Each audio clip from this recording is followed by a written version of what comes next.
Welcome to Jersey Reads the Classics, an audiobook podcast delving into the finest works of our literary masters. Unfortunately, it's read by this woman. What the hell? Who cares? Let's go on an adventure. Hello, and welcome back to Jersey Reads the Classics with me, your host, Rosetta Candy. Yeah. All right, my friends, you know what we're reading. You know what we're doing. I'm doing a quick recap of the last episode because I know I babble and babble and babble and babble. I hope you're enjoying this, though, by the way. Anyway, so Scrooge went into the nephew's house and saw them having fun at his own expense, but he didn't care. His heart is softening. He's starting to feel love and all this other good stuff. He's starting to warm up, and he actually wanted to stay and play the game, and he didn't care that they were making fun of him. He don't care because he realizes he is a dick. But anyway, they have had a great time at Fred's house. That's the nephew. And now it's time for him and Spirit. They're traveling onwards. And we're going to see where we're going next. Okay, let's move along to A Christmas Carol by Charles Dickens. As you know, I will read a couple of lines of the last episode just to get us into this moment, because once again, there's like very few chapters. Okay. Uncle Scrooge had imperceptibly become so gay and light of heart that he would have pledged the unconscious company in return and thanked them in an inaudible speech if the ghost had given him time. But the whole scene passed off in the breath of the last words spoken by his nephew, and he and the Spirit were again upon their travels. Okay. Much they saw, and far they went, and many homes they visited, but always with a happy end. The Spirit stood beside sick beds, and they were cheerful on foreign lands, and they were close at home by struggling men, and they were patient in their greater hope by poverty, and it was rich in almshouse, hospital, and jail, in misery's every refuge, where vain man in his little brief authority had not made fast the door and barred the Spirit out. He left his blessing and taught Scrooge his precepts. Look at that. So basically, he traveled all over the friggin' world, and he was sprinkling on good on everybody. Okay, it was a long night, if it were only a night. But Scrooge had his doubts about this, because the Christmas holidays appeared to be condensed into the space of time they passed together. It was strange, too, that while Scrooge remained unaltered in his outward form, the ghost grew older, clearly older. Scrooge had observed this change, but never spoke of it until they left a children's 12th night party, when, looking at the Spirit as they stood together in an open place, he noticed that its hair was gray. Oh, Christmas present is aging because he's traveling around the world. Are Spirit's lives so short? Asked Scrooge. My life upon this globe is very brief, replied the ghost. It ends tonight. Tonight? Cried Scrooge. Tonight at midnight. Hark! The time is drawing near. Well, that sucks. The ghost does all this good, but he's like a butterfly, and he does all this good, and then he dies. Like, butterflies don't live long, right? But they give a lot of joy. I love butterflies. Okay. The chimes were ringing the 11:75 at that moment. Forgive me if I am not justified in what I ask, said Scrooge, looking intently at the Spirit's robe. But I see something strange and not belonging to yourself, protruding from your skirts. Is it a foot or a claw? It's funny. It might be a claw, for the flesh there is upon it, was the Spirit's sorrowful reply. Look here. Oh, shit. Oh, damn. This is kind of spooky, too, I think. Okay. Eek. From the folding of its robe, it brought 2 children, wretched, abject, frightful, hideous, miserable. They knelt down at its feet and clung upon the outside of its garment. Oh, man, look here. Look, down here, exclaimed the ghost. They were a boy and girl, yellow, meager, ragged, scowling, wolfish, but prostrate, too, in their humility, where graceful youth should have filled their features out and touched them with its freshest tints. A stale and shriveled hand like that of age had pinched and twisted them and pulled them into shreds. Oof. This is like dark. This is dark also, because when he opens his robe, there's like all this. Okay, anyway. Where angels might have sat enthroned, devils lurked and glared out menacing.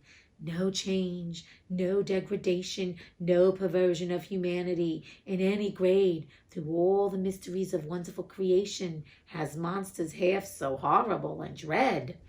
And it says, ignorance and want. Oh shit. Scrooge started back, appalled, having them shown to him in this way. He tried to say that they were fine children, but the words choked themselves rather than be parties to a lie of such enormous magnitude. Spirit, are they yours? Scrooge could say no more. They are man's, said the spirit, looking down upon them, and they cling to me, appealing from their fathers. This boy is ignorance. This girl is want. Beware them both, and all of their degree. But most of all, beware this boy, for on his brow I see that written which is doom, unless the writing be erased. Deny it, cried the spirit, stretching out its hand towards the city. Slander those who tell it ye, admit it for your factious purposes, and make it worse, and bide the end. My God, have they no refuge or resource? Cried Scrooge. Are there no prisons? Said the spirit, turning on him for the last time with his own words. Are there no workhouses? The bell struck 12. Scrooge looked about him for the ghost and saw it not. As the last stroke ceased to vibrate, he remembered the prediction of old Jacob Marley, and lifting up his eyes, beheld a solemn phantom, draped and hooded, coming like a mist along the ground towards him. Oh, damn. This is a very scary part. I mean, we're all love and light and all that good stuff, and then bam! I love it because these ghosts are like bam, bam, bam, bam. They're giving you all this, the great show, and then bam, bam, bam. And it's like, you see, Scrooge is getting to see ignorance and want. Ignorance, ignore. When we don't want to know of all the people that are needy and how it's there, and then everybody walks around as if it's not there. But he's saying, don't deny it. He's saying deny it, but you know what he's really saying. And now we're moving forward. Okay. Stave 4, the last of the spirits. Oof. The phantom slowly, gravely, silently approached. When it came near him, Scrooge bent down upon his knee, for in the very air through which the spirit moved, it seemed to scatter gloom and mystery. It was shrouded in a deep black garment, well, that ain't good, which concealed its head, its face, its form, and left nothing of it visible save one outstretched hand. But for this it would have been difficult to detach its figure from the night and separate it from the darkness by which it was surrounded. Oof. We know what this is, the phantom of boy. He felt that it was tall and stately when it came beside him, and that its mysterious presence filled him with a solemn dread. He knew no more, for the spirit neither spoke nor moved. Dun, dun, dun, dun. Okay, so the guy, this phantom, is in black cloak, and he's huge, and we're not seeing a face even. Okay, this is a scary part. I love it.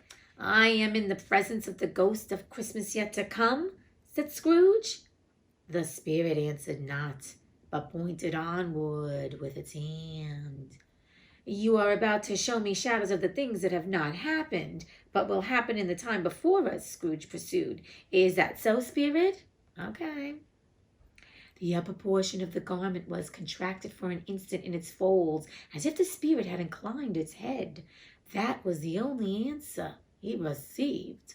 Although well used to ghostly company by this time, Scrooge feared the silent shape so much that his legs trembled beneath him, and he found that he could hardly stand when he prepared to follow it. The spirit paused a moment, as observing his condition and giving him time to recover. Frig, Scrooge is really scared now. This shit is scary. I love this part of the show because we had all the light and love, but now Scrooge is really going to get his lesson. Here we go. But Scrooge was all the worse for this. It thrilled him with a vague, uncertain horror to know that behind the dusky shroud there were ghostly eyes intently fixed upon him, while he, though he stretched his own to the utmost, could see nothing but a spectral hand and one great heap of black. "Ghost of the future," he exclaimed, "I fear you more than any spectre I have seen. But as I know your purpose is to do me good, and as I hope to live to be another man from what I was, I am prepared to bear you company and do it with a thankful heart. Will you not speak to me?" Okay, Scrooge. Scrooge is already changing. We're loving it. But no, that bad guy's like, "I ain't speaking you nothing." It gave him no reply. The hand was pointed straight before them. "Lead on," said Scrooge. "Lead on. The night is waning fast, and it is precious time to me, I know. Lead on, spirit." The phantom moved away as it had come towards him. Scrooge followed in the shadow of its dress, which bore him up, he thought, and carried him along. They scarcely seemed to enter the city, for the city rather seemed to spring up about them and encompass them of its own act. But there they were in the heart of it, on 'change amongst the merchants, who hurried up and down and chinked the money in their pockets and conversed in groups and looked at their watches and trifled thoughtfully with their great gold seals and so forth, as Scrooge had seen them before. The spirit stopped beside one little knot of businessmen. Observing that the hand was pointed to them, Scrooge advanced to listen to their talk. "No," said a great fat man with a monstrous chin, "I don't know much about it, either way. I only know he's dead." "When did he die?" inquired another. "Last night, I believe." "Why, what was the matter with him?" asked a third, taking a vast quantity of snuff out of a very large snuff box. "I thought he'd never die. What is the snuff? Is it cocaine? What does that mean? I always wonder. I don't know. Is snuff cocaine? He's snuffing stuff instead of sniffing. I don't know." "God knows," said the first with a yawn. "What has he done with his money?" asked a red-faced gentleman with a pendulous excrescence on the end of his nose that shook like the gills of a turkey cock. "Okay, he's got a bulbous nose?" "No, he didn't bulb." "I haven't heard," said the man with the large chin, yawning again. "Left it to his company, perhaps. He hasn't left it to me, that's all I know." This pleasantry was received with a general laugh. "It's likely to be a very cheap funeral," said the same speaker, "for upon my life, I don't know of anybody to go to it. Suppose we make up a party and volunteer?" "I don't mind going if a lunch is provided," observed the gentleman with the excrescence on his nose, "but I must be fed if I make one, of course." I love it. They want to go to somebody's funeral just as long as they get the repast dinner. Okay, another laugh. "Well, I am the most disinterested among you, after all," said the first speaker, "for I never wear black gloves, and I never eat lunch, but I'll offer to go if anybody else will. When I come to think of it, I'm not at all sure that I wasn't his most particular friend, for we used to stop and speak whenever we met. Bye-bye." Oh, my God. Isn't that funny? These people are talking about this dead person, and not in such a great way, and they're like, "Man, I don't know if I want to go to his funeral. Screw him." Speakers and listeners strolled away and mixed with other groups. Scrooge knew the men and looked towards the spirit for an explanation. The phantom glided on into a street. Its finger pointed to two persons meeting. Scrooge listened again, thinking that the explanation might lie here. He knew these men also perfectly. They were men of business, very wealthy, and of great importance. He had made a point always of standing well in their esteem, in a business point of view, that is, strictly in a business point of view. "How are you?" said one. "How are you?" returned the other. "Well," said the first, "Old Scratch has got his own at last, hey?" "So I am told," returned the second. "Cold, isn't it?" "Seasonable for Christmas time. You're not a skater, I suppose?" No, something else to think of." "Good morning." Not another word. That was their meeting, their conversation, and their parting. Scrooge was at first inclined to be surprised that the spirit should attach importance to conversations apparently so trivial. But feeling assured that they must have some hidden purpose, he set himself to consider what it was likely to be. They could scarcely be supposed to have any bearing on the death of Jacob, his old partner, for that was past, and this ghost province was the future. Bullshit. Nor could he think of anyone immediately connected with himself to whom he could apply them. He doesn't have any friends anyway. Right. but nothing doubting that to whomsoever they applied, they had some latent moral for his own improvement. He resolved to treasure up every word he heard and everything he saw, and especially to observe the shadow of himself when it appeared. For he had an expectation that the conduct of his future self would give him the clue he missed, and would render the solution of these riddles easily. Oh, damn. He wants to know who they're talking about. He thinking he's going to see himself in the future and that now he's a changed man. Okay. He got another thing coming.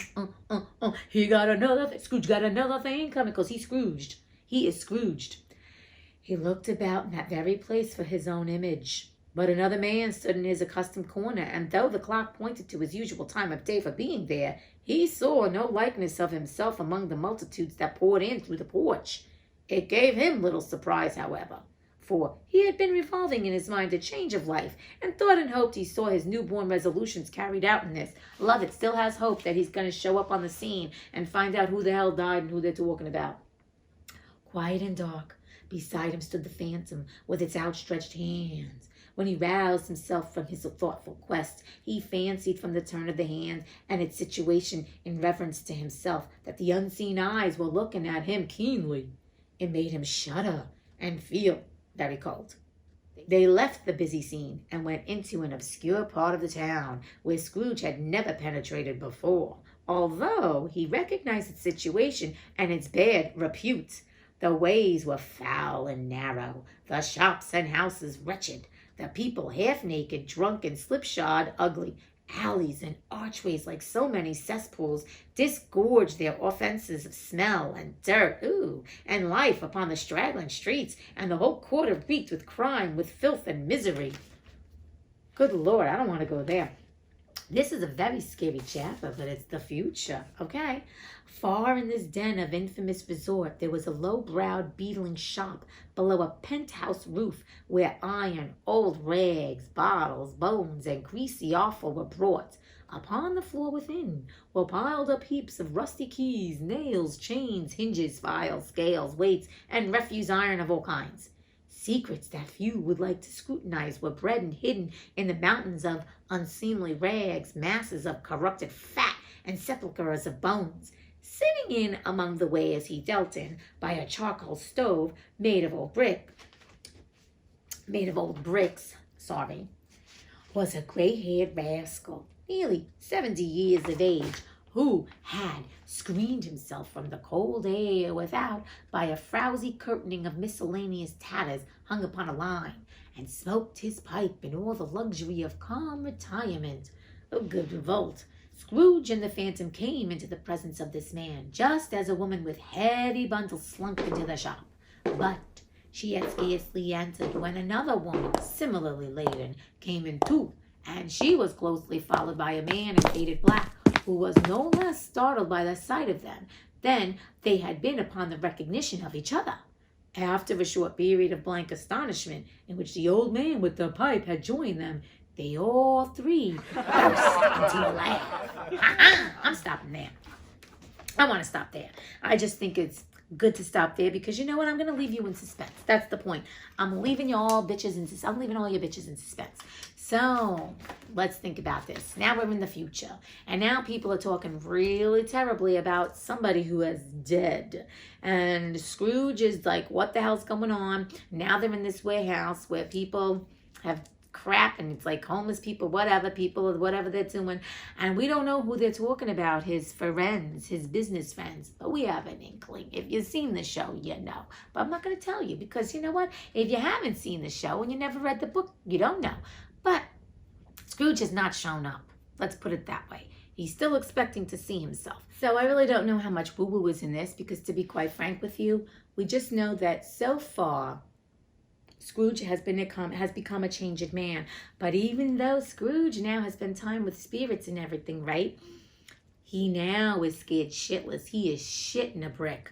Yeah, that's what he's doing because now the Phantom who's not speaking anything. Remember, this Phantom is speaking all with his hands and what he looks like, what his lack of looking like and his presence. And isn't that funny how like sometimes you can walk into a room or situation and you can just sense something good or bad about a person without even them having to speak a word, or a situation you walk into a room and you're like, what did I just walk into? So, you know when they say read the room? Scrooge is reading the room. He's reading the Phantom and knowing something bad is going down. He hasn't read it fully. He hasn't gotten the full lesson because we're not supposed to know yet.